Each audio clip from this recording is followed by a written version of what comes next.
Hello friends, मनीष's health diary में आपका स्वागत है। आज बात करेंगे विटामिन डी के बारे में। वीडियो को अंत तक ज़रूर देखें। पहले इसकी हिंदी में और बाद में अंग्रेजी में जानकारी दी जाएगी। दोस्तों, बने रहिए हमारे यूट्यूब चैनल मनीष's हेल्थ डायरी में। विटामिन डी का पता कैसे लगाएं और इसके क्या लक्षण होते हैं, इसके बारे में जान लेते हैं। इसमें पहला लक्षण है हड्डियों में दर्द होना। दूसरा है मांसपेशियों में कमजोरी महसूस होना। तीसरा नंबर थकान और कमजोरी होना। चौथा है ज़रूरत से ज़्यादा नींद आना। पांचवा है इसमें डिप्रेशन में होने जैसा महसूस होना। और नंबर 6 शरीर की तुलना में सिर से अधिक पसीना आना। और नंबर 7 सांस लेने में तकलीफ होना। विटामिन डी जो है कैल्शियम को एब्जॉर्ब करता है। यदि विटामिन डी की कमी होगी तो इससे हड्डियां कमज़ोर होकर टूट सकती हैं। इसके अलावा विटामिन डी की कमी से इन रोगों का खतरा और बढ़ जाता है, जैसे डायबिटीज़ का यानी कि शुगर की दिक्कत होना, बच्चों में एनीमिया का खतरा यानी कि खून की कमी, ब्रेस्ट कैंसर। हाल ही में हुई एक स्टडी के अनुसार विटामिन डी की कमी होने से ब्रेस्ट कैंसर का खतरा बढ़ जाता है। स्टडी के मुताबिक विटामिन डी की कमी के साथ ही यदि मोटापा भी होता तो ब्रेस्ट कैंसर का खतरा और भी ज़्यादा बढ़ जाता है। डिमेंशिया, दिमागी प्रॉब्लम हो सकती है। यदि विटामिन डी कम हो तो विटामिन डी की कमी से जो है डिप्रेशन की अधिक प्रॉब्लम बढ़ सकती है। और विटामिन डी के क्या स्रोत हैं, किन किन चीज़ों से हमें मिल सकता है, जैसे खाने में कॉड लिवर ऑयल लें, मछली, अंडे। यदि नॉनवेज का सेवन नहीं करते हैं तो मशरूम का सेवन आप अधिक मात्रा में कर सकते हैं। मशरूम में विटामिन डी भरपूर मात्रा में पाया जाता है। जैसे गाय का दूध हो गया, इसमें भी विटामिन डी इससे प्राप्त होता है। संतरे का सेवन करें, संतरे से भी विटामिन डी मिलता है। विटामिन डी का जो मेन सोर्स है वह है सूरज की रोशनी। विटामिन डी को सनशाइन विटामिन भी कहा जाता है। कई दूसरे पोषक तत्वों की तरह विटामिन डी भी हमारे लिए बहुत महत्वपूर्ण है। हड्डियों, दांतों, मांसपेशियों को हेल्दी और स्ट्रांग बनाए रखने के लिए विटामिन डी बेहद ज़रूरी है। इसे नज़रअंदाज न करें। आपको जानकर हैरानी होगी कि भारत के 70 से 90% लोग विटामिन डी की कमी से जूझ रहे हैं। विटामिन डी की कमी से बालों के झड़ने की समस्या भी बहुत ज़्यादा बढ़ रही है।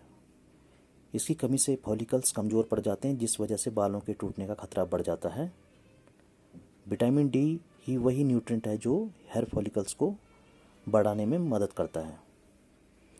दोस्तों, वीडियो कैसा लगा कमेंट बॉक्स में ज़रूर बताएं। हेल्थ से रिलेटेड वीडियो आप लोगों तक हम लाते रहते हैं। हमारे साथ बने रहिए हमारे यूट्यूब चैनल मनीष's हेल्थ डायरी में।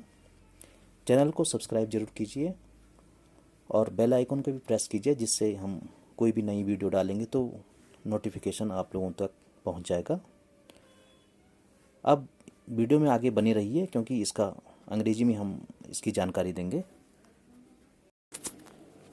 Hello friends, welcome to Manish's health diary. So far all of you have heard the video in Hindi. Now I am putting the next part of it in front of you in English. So let's start. Today we will talk about vitamin D. Watch the video till the end, only then you will get the complete information, will be able to understand. Vitamin D has great importance in keeping the body healthy. Vitamin D is found in fish, cheese, eggs, liver oil. Along with this, sun is the biggest and main source of vitamin D. Sitting in the sun for some times every day also provide vitamin D to your body. It keeps the bone strong as well as the immunity system. In a large number of vitamin D deficiency in Indians, due to this the bone are weak as well as there is a risk of fracture.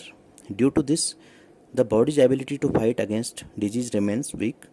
The risk of cancer is high and the risk of disease like hypertension, diabetes also remains.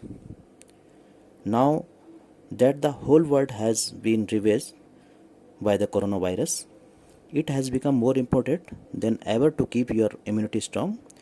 Corona patients are also advised to take vitamin D pills. It has been done so far that there is an increased risk of getting corona due to deficiency of vitamin D. Along with stopping the virus, increase the fighting ability of the cells present in the body. If you do not eat fish, then you can take 1 teaspoon of liver oil daily. 1 teaspoon of liver oil fulfill your body's daily requirement of vitamin D by around 56%. And keep in mind, do not take vitamin D too much. This increases risk of kidney damage. Vitamin D is also obtained from full cream milk, butter, ghee. With this, one should stand in the sun for some time between 9 a.m. to 2 p.m. so that the body can get the necessary vitamin D. Friends, how did you like the video? Please write in the comment box. We will keep giving you health related information. Stay connected with us like this. If you have not subscribed to the channel, please subscribe and press bell icon. Because of this, the notification of our next video will be reach you. See you in second video.